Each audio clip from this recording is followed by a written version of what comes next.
মাশাআল্লাহ, শুভেচ্ছার স্বাগতম। হযরত মুসা আলাইহিস সালামের রোজা সম্পর্কে একটু ইতিহাস শুনুন। যেহেতু আজকে আমরা রমজানের ইতিহাস নিয়ে আলোচনা করছি, বনি ইসরাইলকে ফেরাউনের অত্যাচার থেকে মুক্ত করার জন্য, বনি ইসরাইলকে ফেরাউনের ইতিহাস অত্যাচার যেভাবে করেছে, পৃথিবীর জমিনের মধ্যে এমন কোন ইতিহাস আর পাওয়া যায় না। উচ্চারণ করেন আল্লাহু আকবার। আল্লাহু আকবার। হযরত মুসা আলাইহিস সালাম বিশেষ কিছু রোজা পালন করতেন। কিতাবের নাম হলো সহিহুল বুখারী, হাদিসের নাম হলো 2004 নম্বর হাদিস। আন আব্দুল্লাহ ইবনে আব্বাস, জগৎ বিখ্যাত মুহাদ্দিস, জগৎ বিখ্যাত মুফাসসির, তার নাম হলো হযরত আব্দুল্লাহ ইবনে আব্বাস রাদিয়াল্লাহু তাআলা আনহু ফরমান, নবী করিম সাল্লাল্লাহু আলাইহি ওয়াসাল্লাম যখন মদিনা শরীফের মধ্যে আগমন করলেন, কোথায় আগমন করলেন? মক্কা থেকে মদিনায় হিজরত করলেন। হিজরত করে যখন মদিনা শরীফের মধ্যে আমার কামলিওয়ালা নবী, আমার হায়াতুন নবী, জিন্দা নবী, নূরে নবী আগমন করলেন। আমার দয়াল নবীজি যখন আগমন করলেন, আমার নবী দেখতে পেলেন ইহুদিগণ আশুরার দিনে রোজা পালন করছে। চাঁদ বলেন সুবহানাল্লাহ। কিসের রোজা পালন করছে? আশুরার রোজা আমার নবী, আমার দয়াল নবীজি পালন করছেন। দয়াল নবীজি সাল্লাল্লাহু আলাইহি ওয়াসাল্লাম তাদেরকে দেখে জিজ্ঞাসা করলেন, আজকে তোমরা কেন আজকে এই দিনের মধ্যে রোজা পালন করছো? তিনি জিজ্ঞাসা করলেন। জিজ্ঞাসা করার পরে তারা বললেন, এই দিনটা হলো অতি উত্তম, অতি উত্তম, অতি ভালো একটা দিন। রাসূলুল্লাহ সাল্লাল্লাহু আলাইহি ওয়াসাল্লাম জানতে চাইলেন, এই দিনে কি হয়েছে? ওই দিন ইহুদিরা বলে, এই দিনের মধ্যে আল্লাহ পাক রব্বুল আলামিন বনি ইসরাঈলদেরকে ফেরাউনের অত্যাচার থেকে মুক্ত করেছিলেন। ফেরাউনকে পানিতে চুবিয়ে, পানিতে ডুবিয়ে ধ্বংস করে দিয়েছিলেন। এই জন্য আমরা মুসা আলাইহিস সালামের শুকরিয়া স্বরূপ আজকে আশুরার দিনে আমরা রোজা পালন করি। সুবহানাল্লাহ, মুহাব্বতে মুহাব্বতে আবার পড়ুন সুবহানাল্লাহ। সুবহানাল্লাহ। রাসূলুল্লাহ সাল্লাল্লাহু আলাইহি ওয়াসাল্লাম বলেন, তোমরা তো মুসা আলাইহি ওয়াসাল্লামের শুকরিয়া স্বরূপ রোজা পালন করছো, কিন্তু মুসা আলাইহি ওয়াসাল্লাম তো আমার ভাই, তিনি তো একজন নবী। আমি যদি আগামী বছর বেঁচে থাকি, আমিও এই দিনে তোমাদের সাথে একত্রিত করে একটা নয় দুইটা রোজা পালন করব। মুহাব্বতে বলেন সুবহানাল্লাহ। সুবহানাল্লাহ। এবার হযরত নূহ আলাইহিস সালামের রোজা গেল, মুসা আলাইহিস সালামের রোজার ইতিহাস গেল। এরপরে দেখেন হযরত আদম আলাইহিস সালামের রোজা। তিনার ইতিহাস কি? আল্লাহর কাছে সবচেয়ে প্রিয় ভারসাম্যপূর্ণ রোজা ছিল হযরত আদম আলাইহিস সালামের রোজা। বলেন সবাই সুবহানাল্লাহ। সুবহানাল্লাহ। কেমনে ভারসাম্যপূর্ণ রোজা হযরত আদম আলাইহিস সালামের ছিল দেখেন।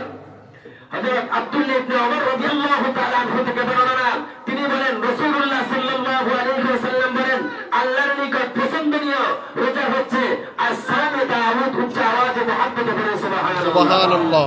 দাউদ আলাইহিস সালামের রোজা। কেন? এই রোজার মধ্যে এমন কিছু মুহাব্বতের ইতিহাস পাওয়া যায়। হযরত আদম আলাইহিস সালামের পরে সবচেয়ে পছন্দনীয় দোয়া হলো হযরত দাউদ আলাইহিস সালামের রোজা। এই রোজার পছন্দনীয় কারণ হচ্ছে তিনি আল্লাহ পাক রব্বুল আলামিনের প্রিয় বান্দাদের মধ্যে এমন একজন বান্দা, তিনি একদিন রোজা পালন করতেন, একদিন বাদ দিতেন। একদিন রোজা কি করতেন? 365 দিনের মধ্যে। কত দিনের মধ্যে? 365। 365 দিনের মধ্যে একদিন রোজা পালন করতেন, একদিন বাদ দিতেন। একদিন রোজা পালন করতেন, একদিন বাদ দিতেন। আল্লাহর কাছে এত পছন্দ হয়েছে তার রোজা, আল্লাহ পাক রব্বুল আলামিন বলেন, আদমের পরে আমার কাছে সবচেয়ে পছন্দনীয় রোজা হলো আমার দাউদের রোজা। সুবহানাল্লাহ। মুহাব্বতে আল্লাহ। সুবহানাল্লাহ। এরপরে হযরত দাউদ আলাইহিস সালামের আরো ইতিহাস পাওয়া যায়। তিনি অর্ধরাতে ঘুমাতেন, ঘুমানোর সময় রাত্রে তৃতীয় অংশ রাত ইবাদত করতেন, ততপর ষষ্ঠ অংশ রাত ইবাদত করতেন। রাতটাকে তিনি ভাগ করতেন, অর্ধেক তিনি ঘুমাতেন, অর্ধেক তিনি রাত্রের মধ্যে আল্লাহর ইবাদত করে করে আল্লাহ তাআলার প্রিয় নবীদের মধ্যে একজন হয়ে গেলেন। সুবহানাল্লাহ। 11 মাস পরে আসলো রমজানের চাঁদ। 11 মাস পরে আসলো রমজানের চাঁদ রহমত মাগফিরাত আছে, আছে গোনাজাত। 11 মাস পরে আসলো, মাহে রমজান আবার 11 মাস পরে পরে আসলো আসলো মাহে এই রমজান চাঁদ। 11 মাস পরে আসলো। আল্লাহুম্মা সাল্লি আলা সাইয়্যিদিনা মাওলানা মুহাম্মদ ওয়া আলা আলি সাইয়্যিদিনা মাওলানা মুহাম্মদ। রোজা রাখবেন তো সবাই ইনশাআল্লাহ। আল্লাহ ইনশাআল্লাহ। আল্লাহ কেউ রোজা ভাঙবেন না কেউ কারো রোজা ভাঙা যাবে না রোজা ভাঙা যাবে একদলে, তারা হলো মহিলা। তারা কারা?